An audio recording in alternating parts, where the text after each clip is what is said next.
Bonjour à tous, bienvenue sur Survivor Québec, le podcast. Aujourd'hui, on va parler de Survivor Québec, l'émission. On va parler de l'épisode 37 de l'épisode 39 ainsi que de l'épisode 40. Et en commençant avec les points généraux. Donc, l'épisode 37 qui était l'épisode du dimanche. Euh, Puis, il y avait comme des bribes d'histoire que ça va être Joël qui va être sorti, mais Joël a été pratiquement pas montré au montage cet épisode-là. Fait que en tout cas, à moins que j'aurais été bien surpris là, que ce soit lui qui sort parce qu'au montage, il était pratiquement pas montré. Donc ça, c'était Hugo Charles sur le montage. Euh, Leur façon de lire les votes dans Survivor Québec est vraiment, vraiment, vraiment plus le fun qu'à Survivor US. Survivor Québec, il y a quelques points en particulier qu'ils font ça vraiment mieux que Survivor US. Lire les votes, c'est vraiment plus intéressant que ce que Survivor Québec font. Je me demandais vraiment, le rendu au vote, est-ce que ça va être Chris ou ça va être Sango qui va être sorti? Dans Server US, ça serait super prévisible parce que la façon qu'ils lisent les votes, c'est qu'ils font juste une alternance, puis à un moment donné, ça fait juste monter sur une personne. Fait que quand tu vois que une personne, tu sais, mettons qu'il reste deux votes, là, puis qu'il y a une personne qui reçoit son nom, tu sais que c'est elle qui sort. Mais là, il y avait, je me souviens pas comment ils l'ont sorti, mais ce que je me souviens, c'est qu'ils font pas juste un vote, un vote, un vote, tu sais, comme pas, c'est pas clair. T'sais, mettons, ils font pas juste Chris Sango, Chris Sango, Chris Sango, Chris Sango. C'est pas ça qu'ils font. Ils font comme Chris Sango, Chris Sango, Sango. Puis honnêtement, c'est des petites affaires, mais c'est vraiment plus intéressant, je trouve. Puis on se demande vraiment, ok, parce que là, c'est qu'on voit que ils peuvent, ils vont switcher le pattern si ça leur tente, dans le fond, là, comment ils lisent les votes. Je trouve que c'est vraiment plus intéressant. Et dernier point général, j'ai officiellement perdu mon winner pick. Donc, je vais arrêter d'écouter l'émission et non, c'est pas vrai. Je vais continuer d'écouter l'émission et d'en faire des vidéos. Maintenant, Nicolas, Sylvain, ils ont gagné le challenge sur l'île de la rédemption. J'ai rien de particulier à dire sur eux autres. Ils ont leur genre. Dans un sens, parce qu'ils ont comme leur alliance des deux ensemble, l'île de la rédemption, qui était une joke au début. Mais dans un sens, selon qu'est-ce qui vont être les défis, puis qui va se ramasser contre eux autres, peut-être que, pour vrai, cette alliance-là de l'île de rédemption, qui est un peu comme une joke à base, pourrait vraiment servir à de quoi. Euh, En tout cas, on va voir avec qu'est-ce qui se passe dans les prochains épisodes. Et puis, sinon, Sandrine a mal menti à JJ, je me souviens pas exactement. Je pense que c'est quoi, c'est genre JJ essaye de voir s'il est encore avec eux autres. C'est la façon qu'elle disait, en tout cas, elle était pas convaincante, elle a mal menti à JJ. JJ le sent tout de suite. Excusez-moi. Aïe, aïe, il est tard. Je sais pas si je suis le seul podcast où ce que je baille, je prends des pauses pour boire puis tout le kit. Peut-être. C'est plus vrai, j'imagine. Parenthèse. Ouais, le speech, sinon, de l'alliance de JJ. Sandrine, c'est au début, je pense, l'épisode de lundi, je pense. Elle fait un speech sur l'alliance de JJ. Tu sais, comme quoi que justement, JJ il prend toute la place, nanana, puis qu'elle se sentait pas bien là-dedans, puis qu'elle sait pas où se placer. Puis, je vais revenir un peu sur ça avec un autre point qui est arrivé à Sandrine, mais à ce moment-là, honnêtement, je me suis surtout demandé pourquoi faire ce speech-là. Je voyais pas qu'est-ce que ça pouvait donner à elle, qu'est-ce que ça pouvait peut-être enlever à quelqu'un d'autre, ou ça devait être seulement la transparence. Je pense pas que c'était particulièrement stratégique d'aller faire ce speech-là. Surtout qu'elle disait même, tu sais, elle voyait le monde autour, tu sais, elle voyait Joël, Maryse, qu'ils sont pas mal d'accord, mais qu'ils disaient rien, tu sais. Euh, en tout cas, je me suis vraiment demandé pourquoi faire ce speech-là, puis je pense que c'était vraiment sur le coup de l'émotion. C'est ça. Puis là, je viens avec l'autre point justement que je voulais souligner. Elle dit qu'elle trouve qu'aucune fille a fait des gros moves, qu'elle trouve qu'aucune fille présentement pourrait gagner. Puis dans un sens, c'est vrai parce que ou c'est plutôt qu'il y a aucun move qui a réussi. Mais tu sais, puis c'est vrai que le jeu est vraiment dominé par des gars présentement. Tu sais, il y a JJ, il y a Chris, il y a Joel, il y avait Sango. Tu sais, les grosses personnalités qui sortaient plus, qui prenaient les décisions, qui essayaient de mener les alliances, c'était tous des gars. Puis Par contre, il y a des trucs qu'on peut souligner que les filles ont fait. Déjà, Sandrine, de flipper de bord, oui, ça n'a pas fonctionné, mais ça reste un move, ça reste que t'as fait de quoi. Si ça aurait fonctionné comme move, t'aurais automatiquement comme eu le mérite, un mérite beaucoup plus grand. Mais je suis quand même d'accord de façon générale, parce que si tu check, mettons, comment Karine, c'est défendable. C'est vrai qu'elle se positionne, elle a son idole, elle fait des trucs quand même. Mais mettons Justine, pour de vrai, je trouve qu'elle est extrêmement passive. Maryse, elle est pas passive. Elle aussi, elle a essayé de faire le switch puis d'aller contre l'alliance de JJ. Mais ça a été l'idée par Sango, puis elle l'a dit elle-même dans un sens. T'sais, une chance que Sango a dit ça parce que c'est ça qu'elle voulait faire, mais tu sais.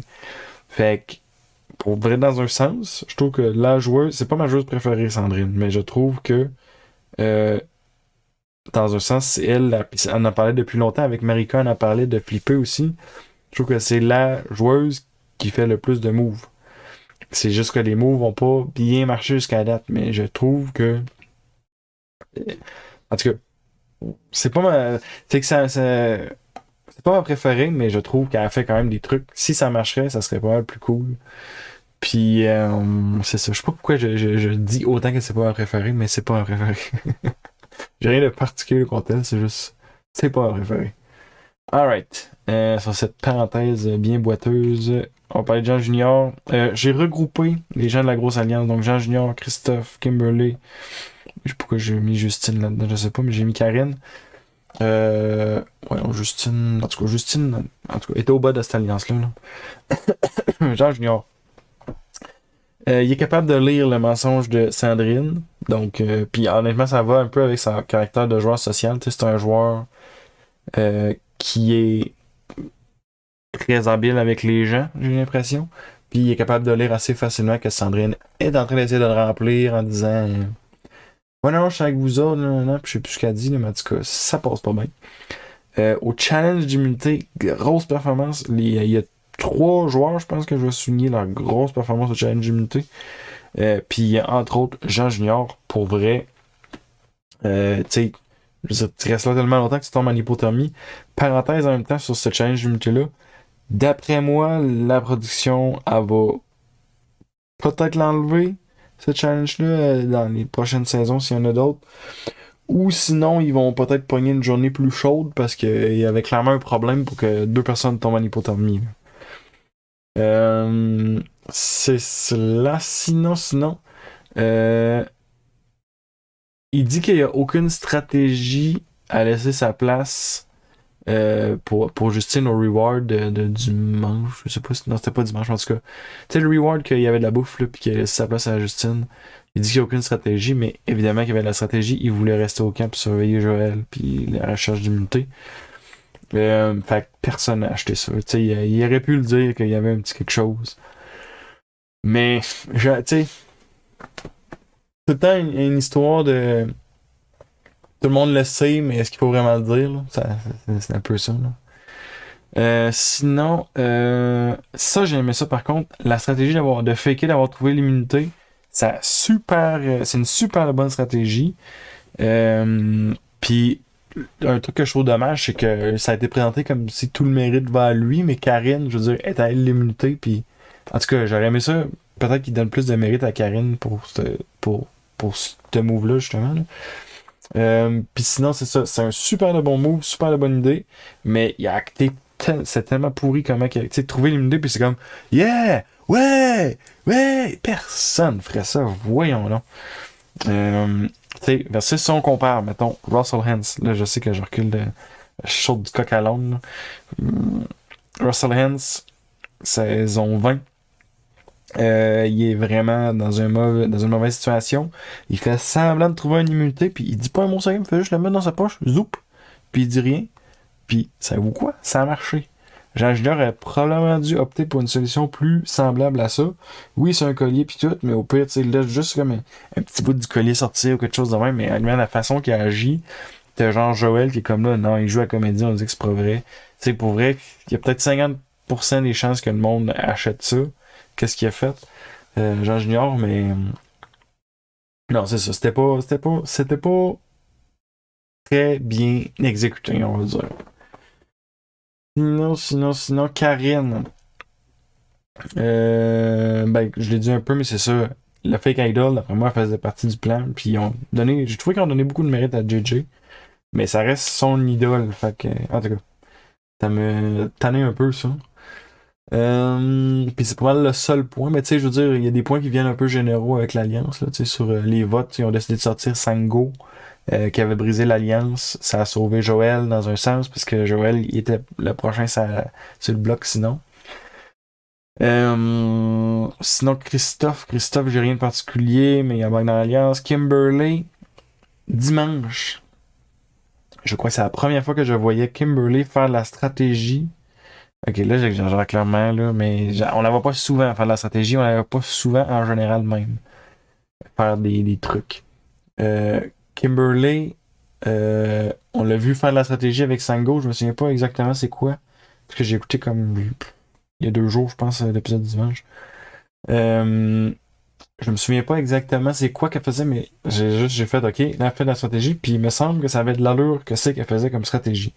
J'aimerais ça pouvoir dire c'est quoi, mais je m'en souviens pas. Fait que c'est ça. Peut-être que Hotline May pourrait nous répondre. Ouais.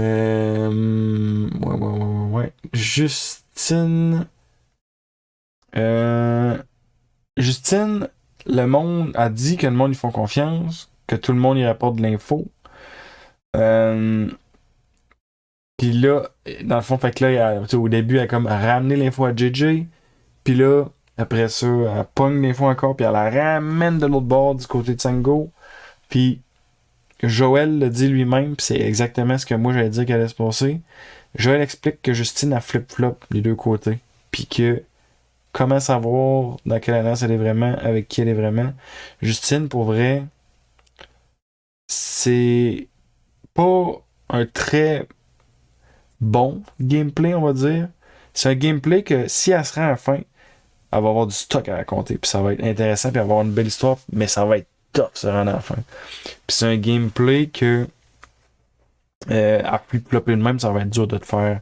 Tu sais, pour vrai, là, elle a l'air plus positionnée dans l'alliance de JJ.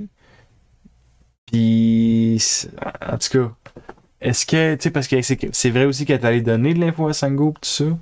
Tu sais, je sais pas. Je trouve que c'est un jeu qui est difficile à jouer. Oui, dans un sens, dans la position qu'elle est rendue, c'est peut-être le seul jeu qu'elle peut jouer, d'essayer de plus plopper puis comme de serpenter au travers des alliances puis des combats qui se passent. Puis peut-être qu'elle va se rendre à la fin de même. Puis honnêtement, oui, ça ferait une belle histoire à raconter. Elle aurait quelque chose de très intéressant à vendre au jury. Mais c'est ça. Je trouve que c'est risqué. Je trouve juste que c'est risqué. J'aimerais ça qu'elle se rende à la fin. Tu sais, parce que elle a pas un gameplay incroyable depuis le début. Mais là, si elle réussit à faire l'espèce de serpentage, de switcher l'alliance tout le temps, de flip-flopper au bout, ça va être dur. Ça va être dur. Mais si elle réussit, ça ferait de quoi d'intéressant. Puis elle pourrait peut-être gagner avec une histoire comme ça. Maintenant, non, je vais pas être Sango à te parler de Joël. Sango, l'épisode de dimanche, commence avec lui qui dit que Karine va pas jouer son idole pour JJ, puis qu'elle va le garder pour elle. Moi, à ce moment-là, j'étais comme, ok, j'ai l'impression que c'est du foreshadowing, puis que en fait, ça va être exactement ça qui arrive, que Karine, elle va le jouer pour JJ, mettons. Mais non, finalement, je me suis trompé. Karine ne l'a pas joué. Elle a même pas eu besoin. C'est arrivé flush, par exemple. Là, ça a été. Ben, en même temps, je veux dire, ça aurait pas été pour JJ qu'elle l'aurait joué. Il était immunisé. Là. Mais ça arrivait proche parce qu'il me semble que c'était 4 contre 5 les votes. Je crois. Puis, fait que là, c'est ça. Fait que ça, je trouve intéressant. Puis sinon, Sango, il s'est fait éliminer cette soirée-là. Il a travaillé fort pour essayer que ça se passe, mais Justine était pas de leur bord. Fait que ça se passera pas. Après ça, si c'était une bonne ou une mauvaise décision de pas être de leur bord, on va voir à l'avenir. Là, ils sont rendus 8.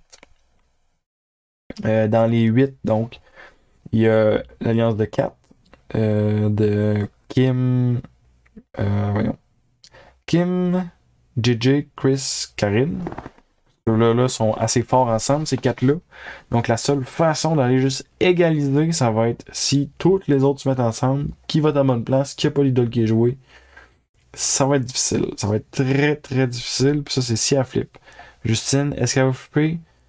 Je sais pas, d'après moi, elle flippera pas, puis elle va essayer de se traîner comme tu sais, pour être sortie comme cinquième au lieu d'être sortie un autre chiffre.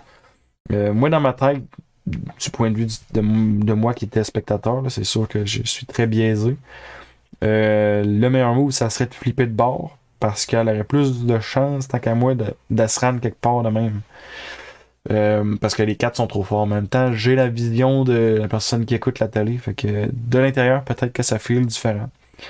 Mais en tout cas, tout ça pour dire que si elle reste dans cette alliance-là, je vois pas comment Justine va se ramasser ailleurs que cinquième. Peut-être si elle gagne l'immunité, mettons, ou si elle trouve l'immunité. Tu sais. Mais ça n'augure pas bien, je trouve, pour Justine. Et puis, on va continuer sur Sango parce que j'ai quand même fait une méga parenthèse. Il regrette d'avoir sauvé Kim. Puis je le comprends, il doit être très amer d'avoir joué cette idole-là parce que il l'a joué.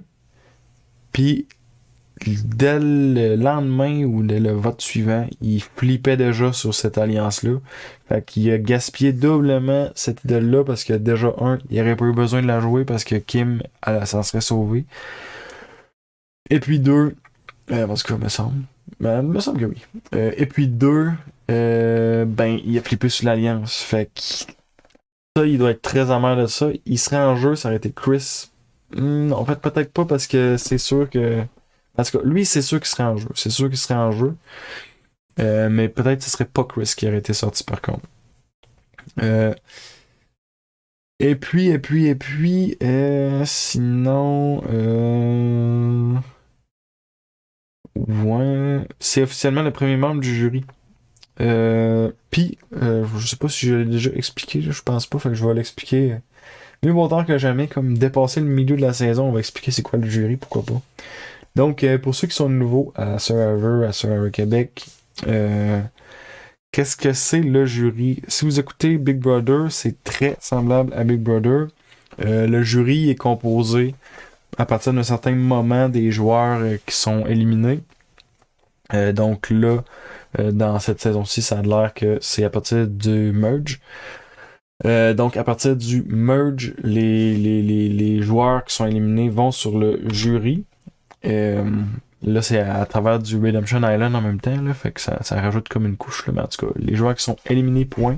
Là, Sango, il est éliminé, point. Il est rentré sur le jury. Puis, ils vont se ramasser.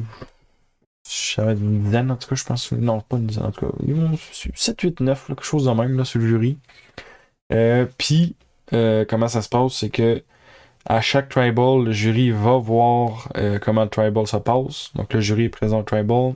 Tu sais, Joël en a glissé un mot, tu sais, il disait « Ah, je vois pas personne sur le jury encore, non, non, non. » Eh ben, c'est de ça qu'il parlait, c'est que au tribal, le jury est présent et regarde ce qui se passe justement au tribal.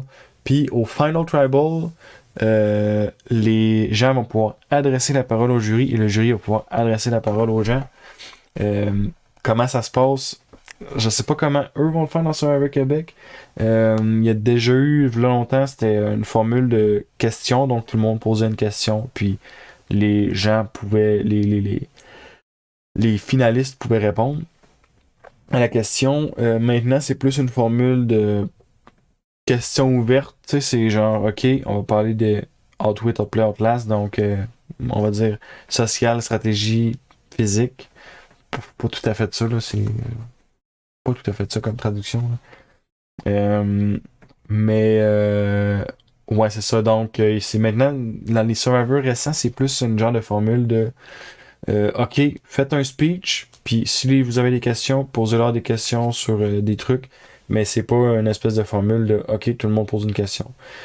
Moi, personnellement, je préférais la formule de OK, tout le monde pose une question. Puis je suis curieux de voir qu'est-ce qu'ils vont faire dans Survivor Québec avec ça.